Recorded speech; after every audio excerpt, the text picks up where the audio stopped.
여러분 안녕하세요. 3단원 시민 들어가 보도록 합시다. 우리 지금까지 이상사회 공부했었고 국가 공부했었어요. 이상사회에서는 여러분 기억나는 거 뭐 있어요? 유토피아, 공산사회, 웅자가 이야기한 대동사회, 뉴 아틀란티스 여러 가지가 있었습니다. 국가는 국가를 목적으로 보는 입장과 수단으로 보는 입장을 배웠었죠. 목적으로 보는 입장에는 유교 그리고 아리스토가 있었고, 수단으로 보는 입장 대표적으로 세 가지 있었어요. 공화주의에서는 국가는 개인의 자유를 보장해주기 위한 수단이라고 봅니다. 사회계약론에서도 국가는 수단이라고 보아요. 개인의 생명권, 재산권, 자유권을 보장해주기 위한 수단. 그리고 마지막으로 마르크스는 국가는 지배계급의 이익을 증진하기 위한 도구, 수단이라고 봅니다. 그래서 이익이 되는 게 아무것도 없기 때문에 피지배계층한테는 이익이 안 되잖아요. 그래서 국가는 소멸해야 된다고 이야기를 했습니다. 그리고 이제 목적이냐 수단이냐 배웠고, 그런 국가의 정당성은 어떻게 얻어질까에 대해서도 배웠습니다. 그래서 묵시적 동의, 명시적 동의, 로크가 말한 거 배우고, 사회계약론 학자들의 주장을 특히 더 여기서는 자세히 살펴보았어요. 이제는 시민으로 들어가는 거예요. 국가랑 시민은 밀접한 관계를 맺고 있습니다. 국가 안에서 시민이 있을 수 있고, 시민이 있어야만 국가가 있을 수 있는 거겠죠. 시민의 자유랑 권리의 근거가 무엇인지, 이번에는 시민이 모여서 만들어진 공동체랑 공동선, 시민의 덕성은 어떤 관계가 있을지 보도록 하겠습니다. 자, 여러분, 시민의 자유와 권리의 근거를 알아보기 위해서는 자유주의라는 사상을 알아야 돼요. 이 자유주의 사상은 어디서부터 기원했느냐 하면 자연권 사상에서 기원을 합니다. 우리 옛날에 서양 철학 공부할 때 스토아학파 이야기했었죠. 스토아학파는 세계 시민 사상, 만민평등 사상을 이야기해요. 모든 인간한테는 이성이 있다. 이 이성을 통해 자연법을 파악할 수 있다. 이렇게 이야기를 합니다. 스토아학파 다음에는 스피노자가 자연권, 자연법 개념을 가져오고, 그 다음에 아퀴나스가 체계적으로 정리를 합니다. 신의 영원법이 있고, 그것이 인간한테 들어간 자연법이 있고, 인간은 이 자연법을 이성을 통해 파악을 하죠.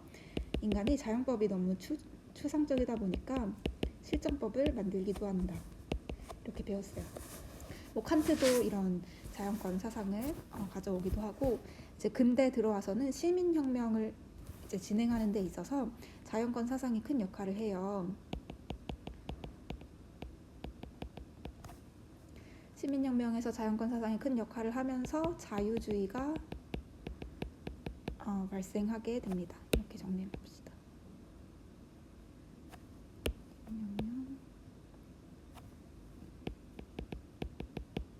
시민혁명 이후에 자유주의가 나온 게 아니라 시민혁명이 진행되면서 자유주의가 더 이제 강해졌다.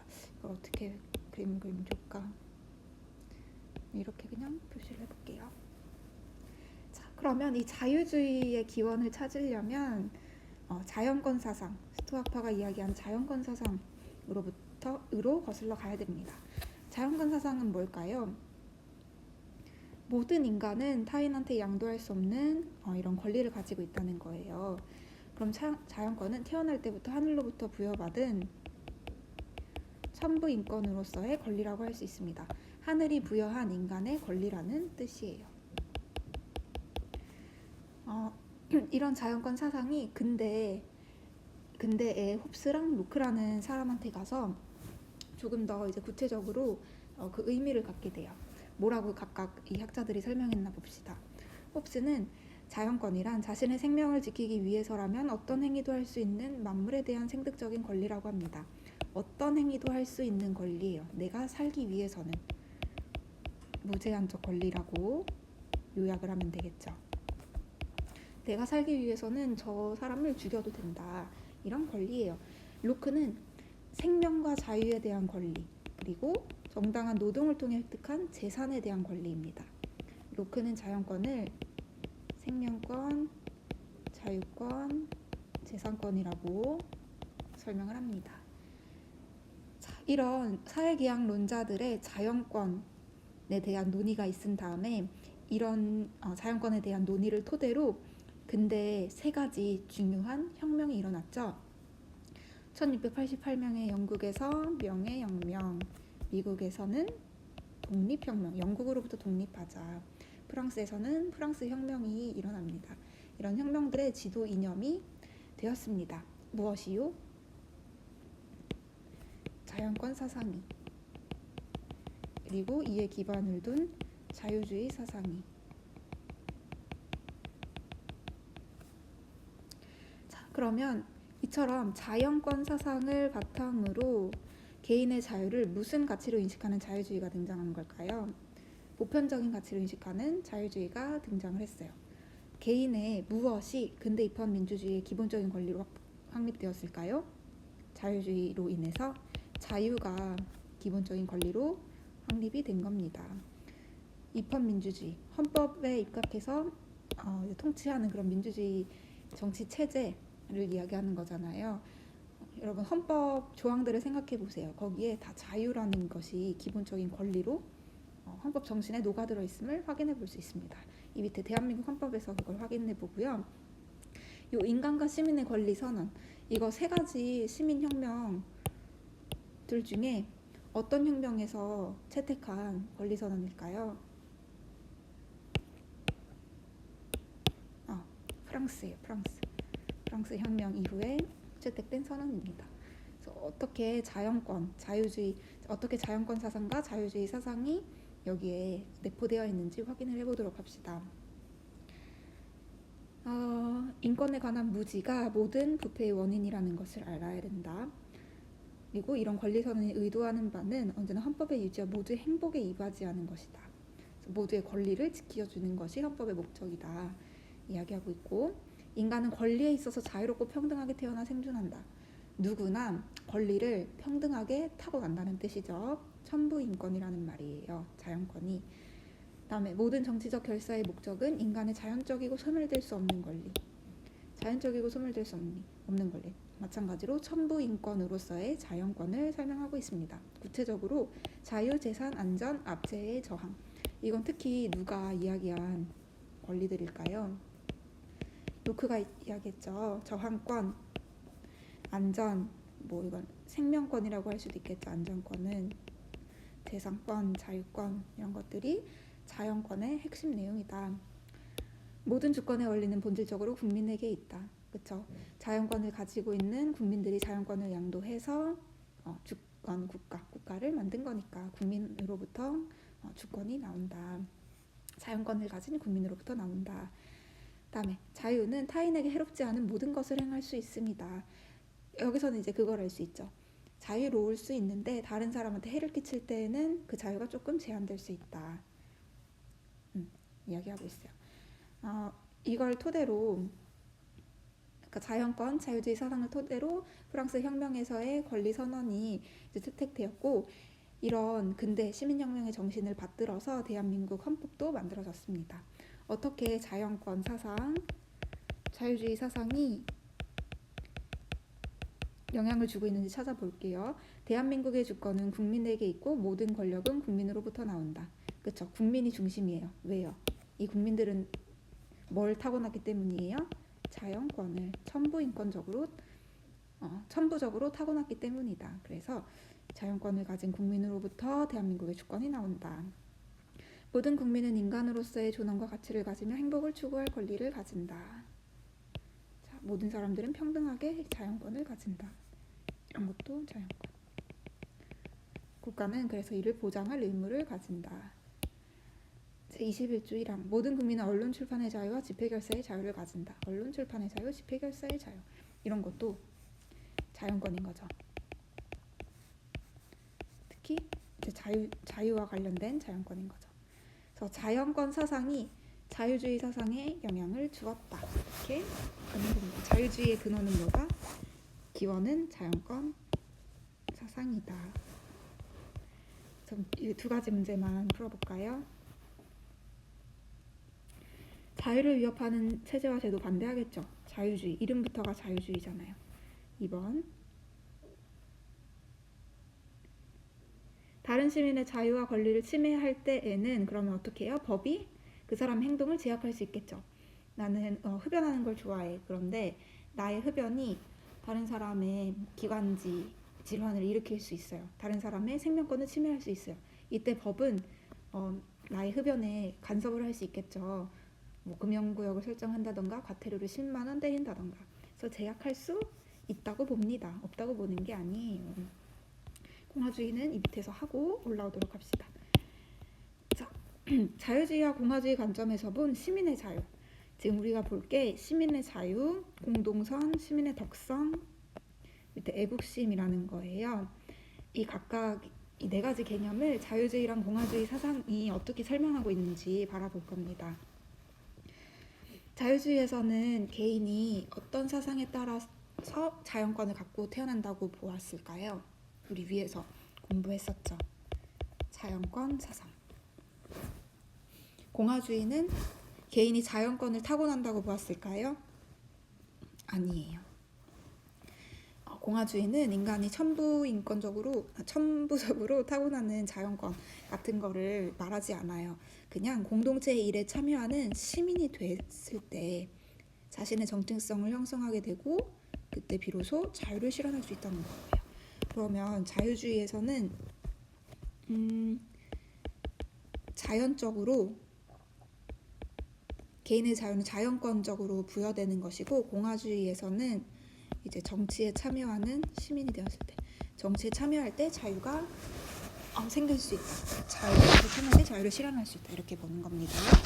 자유주의랑 공화주의 중에 자연권 사상이 기반해 있는 건 뭐예요? 자유주의입니다. 사상에 기반해 있는 것이 자유주의이다. 자, 또 자유주의에서 자유를 어떻게 바라볼까? 이름부터가 자유주의니까 자유를 제일 중시하는 거예요. 최상의 정치적, 사회적 가치라고 봐요. 이런 자유는 천부적인 건가요? 공동체의 법에 의해서 실현되는 건가요? 하늘이 주신 거죠. 그다음에 공화주의는 자유를 어떻게 설명해요? 간섭이 없는 거예요? 자의적 지배가 없는 거예요? 자의적 지배가 없는 거죠. 비지배로서의 자유를 공화주의가 설명하고 있죠. 자의적인 지배가 없으려면 뭐가 있어야 될까요? 모든 구성원에게 적용되는 법이 있어야 되겠죠. 그러면 자유는 천부적인 거예요? 법에 의해 만들어지는 거예요?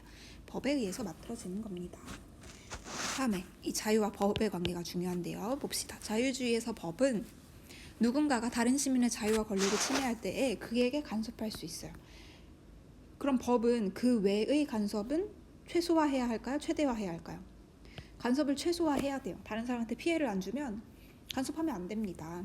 내가 좋아하는 노래, 나는 뭐 힙합을 좋아하는데 다른 사람은 발라드를 좋아해요. 내가 힙합 좋아하는 게 발라드 좋아하는 사람의 자유를 침해하지 않는다면 법은 힙합 들어라 말아라 간섭할 수 없다는 거예요. 공화주의, 법은 자의적 권력의 지배로부터 시민을 제약할까요? 보호할까요? 보호하는 역할을 하겠죠. 법이 있어야지 돈 많은 사람도 똑같이 법에 의해서 처벌받고 법에 의해서 살아갈 수 있게 되는 거죠. 그래서 자의적 권력의 예시로 우리 뉴스 기사 그거를 들 수 있을 것 같아요. 영종도 벤츠 음주운전 사망사건. 6억을 줬대. 6억을 주고 합의하려고 한대요. 여기 여러분 벤츠 차가 있고요. 여러분 이 뉴스 잘 보고 있나요? 운전한 사람이 이제 따로 있고요. 그 옆에 앉은 동승자가 있어요. 이제 이 동승자가 둘 다 술에 취했는데 이제 오토바이 타고 배달 가시던 아저씨를 치여서 죽게 했죠. 그러면은 이 운전자가 음주운전을 한 거니까 이 사람만 벌을 받을 수 있잖아요. 근데 이제 검찰에서는 이 사람이 이제 CCTV를 확인해 보니까 이 운전자한테 운전하라고 이제 강요를 했다. 뭐 명령 같은 걸 내렸다. 그래서 이 사람도 공동 정범이다. 같이 범죄를 저지른 사람이다 하고서 이제 기소를 했대요. 어쨌든 이 동승자가 이 돌아가신 분의 가족들을 찾아가서 합의해달라, 내가 6억 줄 테니까, 이렇게 계속 얘기를 하고 있대요. 집에 찾아가고 아는 사람 찾아가고. 그러면 이 돌아가신 분의 가족분들은 자의적인 권력의 지배 아래에 있는 거라고 할 수 있겠죠. 법의 지배 아래에 있다기보다 돈이 이제 많은 그 사람, 공동정범, 동승자의 어떤 합의 요구에 괴로움을 받고 있어요. 시달리고 있어요. 그래서 이런, 만약에 그나마 이제 지금은 법이 있으니까 이렇게 뭐랄까 이렇게 무섭게 강요하고 합의해달라고 강요하고 그러지 말아라, 이렇게 얘기할 수 있어요. 그런데 그런 법이 없다면 돈 많은 사람이 지배하려고 하겠죠. 돈 주고서 사람 죽이고도 깜빵하지 않으려고 하고 합의 보고 떵떵거리면서 살 수 있게 되는 거겠죠. 이런 돈 많은 사람들, 자의적인 권력, 정치 권력이 큰 사람들, 그런 것들의 지배로부터 시민을 보호하는 방패 역할을 하는 것이 바로 법인 거예요. 그래서 자유는, 그러니까 법은 시민의 자유를 확대해 줍니다. 보호해 주고요. 자유주의에서 볼 때 법은 일단 기본적으로 본질적으로 간섭하는 역할을 해요. 다만 간섭은 해도 되는데 최소화되어야 한다, 이렇게 보는 거고요. 그래서 이렇게 자유주의에서는 법을 조금 부정적으로 보고 법의 간섭을 최소화해야 된다고 보고, 공화주의에서는 법이 간섭해도 된다, 그래야지 나를 자의적 권력으로부터 보호해주는 거니까 법이 적극적으로 적용되어야 된다, 이렇게 보는 겁니다. 법의 역할을 굉장히 긍정하고, 공화주의는, 자유주의에서는 법의 역할을 조금 제한을 두고 있다는 점을 알면 됩니다. 여러분, 이제 미래 이야기가 나와 있는데, 밀의 자유론. 밀은 우리 언제 배웠어요? 공리주의 배울 때 배웠죠. 양적이에요, 질적이에요? 질적 공리주의를 이야기한 사람이죠. 이 사람은 이런 주장을 하기도 했지만 정치사상 파트에서도 굉장히 중요한 사람이에요. 자유론이라는 책을 썼거든요. 인간의 자유에 대해서 이야기한 자유주의 학자입니다. 뭐라고 이야기하나 봅시다. 미리. 그 이름값을 하는 유일한 자유는 우리가 타인들로부터 그들의 노력을 방해하려고 하지 않는 한 우리 자신의 이익을 우리 나름의 방식으로 추구할 자유이다.